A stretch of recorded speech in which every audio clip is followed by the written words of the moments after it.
Hi.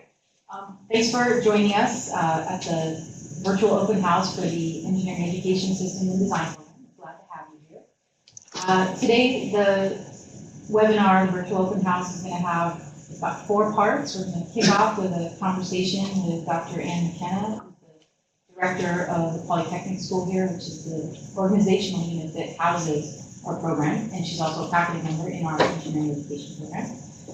Then we'll have the individual faculty members from EESD each give a short 3-minute, if you can stay on time, presentation of their research interests. Then we're going to have an opportunity to hear from 3 of our current doctoral students, and we'll close out with questions. A number of you submitted questions ahead of time.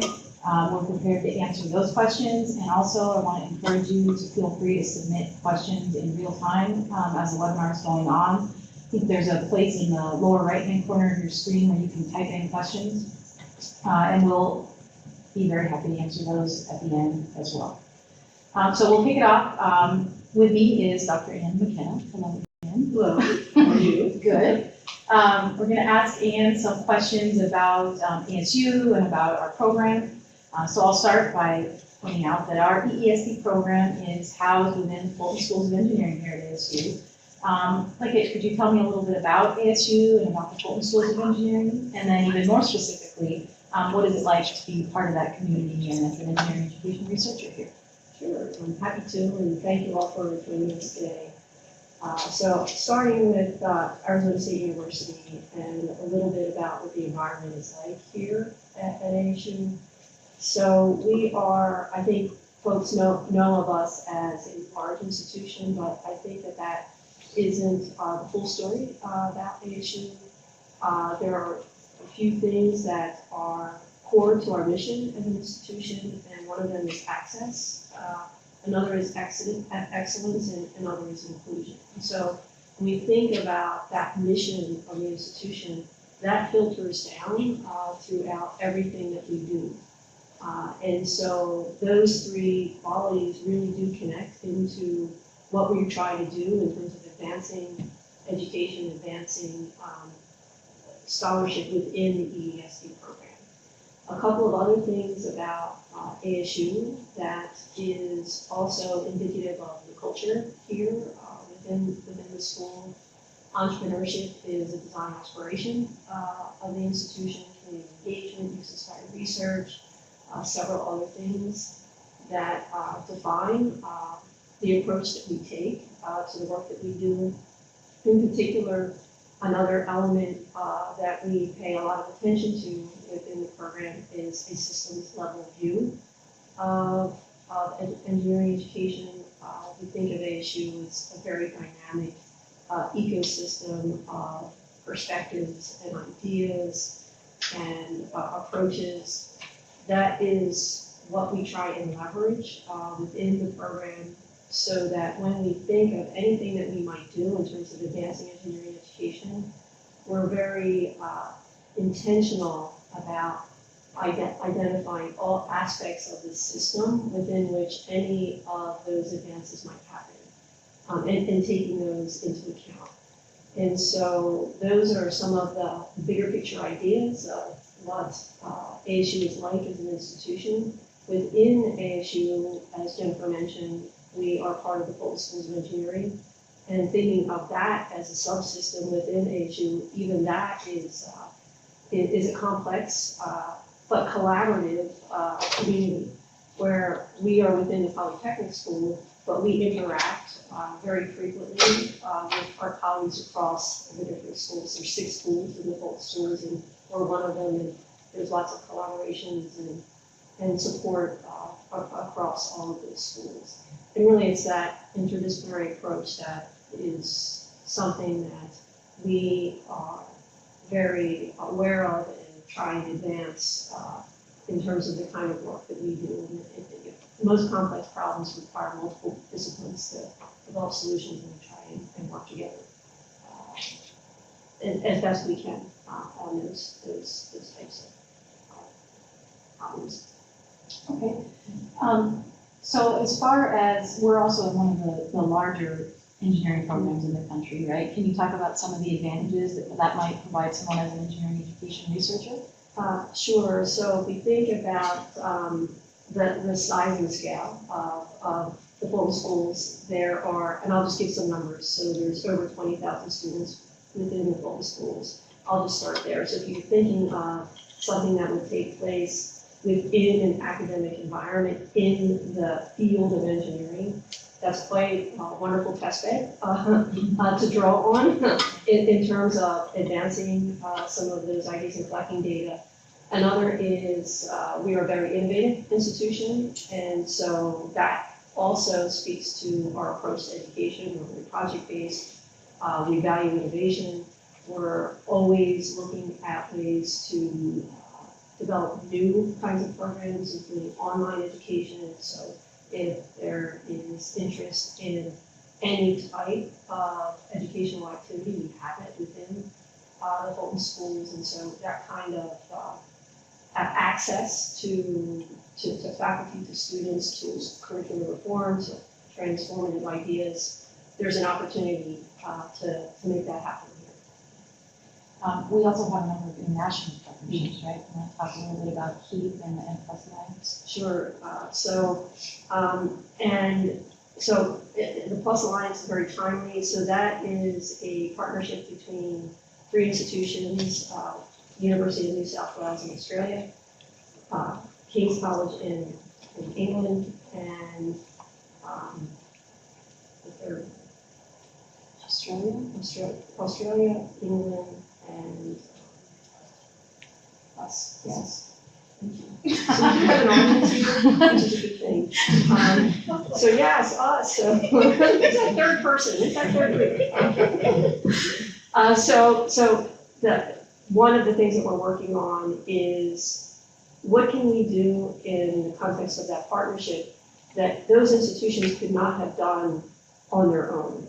Meaning, how do we leverage the geographic location, the cultural perspective, such that we can create an innovative engineering program that is global-minded from its outset?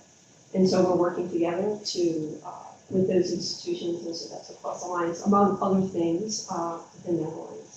KEEP is a long-standing partnership we've had with Vietnam, and we actually have a student in our program from Vietnam who is part of KEEP, and that is they are looking at ways in Vietnam of how to transform engineering education in their country. So they're partnering with us to come up with ideas for how to do that, how to implement project-based learning, how to implement making mindset and making kinds of ideas, entrepreneurial approaches. And so it's really, really vibrant kinds of partnerships that we really look to internationally. Again, thinking of a system, and you can keep, you can go in and out of that system in a variety of ways. And so we look at US-based engineering education, but that's only one part of a global system of engineering education. And the last thing I'll ask about as far as where ASU is situated within sort of geographically, would you say that we have access to strong partnerships with industry in the Phoenix area? Sure. And so beyond? Yes. So we're situated in the Southwest, so that comes with, certain climate, so that's really nice here. One of the defining features, not just of ASU, but particularly with the Poly School, is our intentional partnership with industry, and not just through industry advisory boards or things like that. They work with us and our students on actual projects throughout our curriculum, and so that's a really great partnership. The other thing to mention is in the Poly School, we have about 50% of our students as transfer students, so we have a non-traditional population of students, which is an interesting thing to think about in terms of the system, and how to partner with the community colleges. We have very strong community college partnerships. And that's an area of research among some of us in the Fulton schools. And so there are a few things that our place affords in terms of exploring ideas. So you touched on this a little bit earlier. And so I know I'm not going to ask you, does ASU support interdisciplinary work? Yes, you do. Would you be able to comment a little more about how that's related specifically to engineering education? What other kinds of units do our faculty or students have the opportunity to collaborate and work with, both inside and outside of ASU? Sure, I'll name a few and fill in as I think about this. So one concrete thing to point to, we partner on joint hires as an example. So we have 3 joint hires between the Polytechnic School and the School for the Future of Innovation and Society.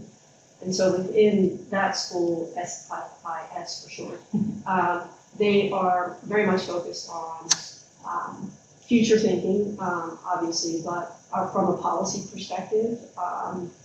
And so it's really useful to come together and actually have within your own faculty people who come with different perspectives, so that when you try and think of the system problem, that you don't overlook something that may be obvious to someone who looks at it more from, say, a policy perspective. And so that's one example of how we are intentional about an interdisciplinarity and build it into the culture of the faculty. And I also mentioned maybe the Herberger Design Institute, and we have a traditional educational college, and even within the Poly School, we have the Human Systems Engineering program, which looks at human factors type interaction and has done a strong collaboration with our program. Okay, so my last question for you, and you did touch on this earlier, but I know it's a passion of yours, so I'm going to ask again for a little more about this. So this is actually a question that was brought up by one of the participants. So that participant commented that we talk about the fact that we're interested and have a focus on the engineering education ecosystem. Can you talk a little bit more about what that means? The ecosystem? Yeah, the engineering education ecosystem. So yes, but I know I will run out of time.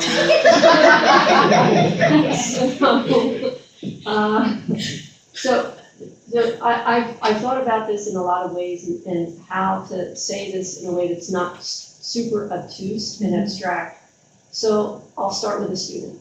So most of the time when we have a debate or a conversation and we're unsure what the path should be, we bring it back and we say what's best for the student. So we are a very student-centered institution, so I'll start there. So if you think of the student as the center of that system, and we do take the approach that people are the center of the system. So you can start there, okay, but that student is interacting in a classroom with other students and faculty, with a curriculum, or a course, I would say, within a course, which is inside a curriculum, which is inside a school that has certain criteria they need to meet with regard to ABET, as an example.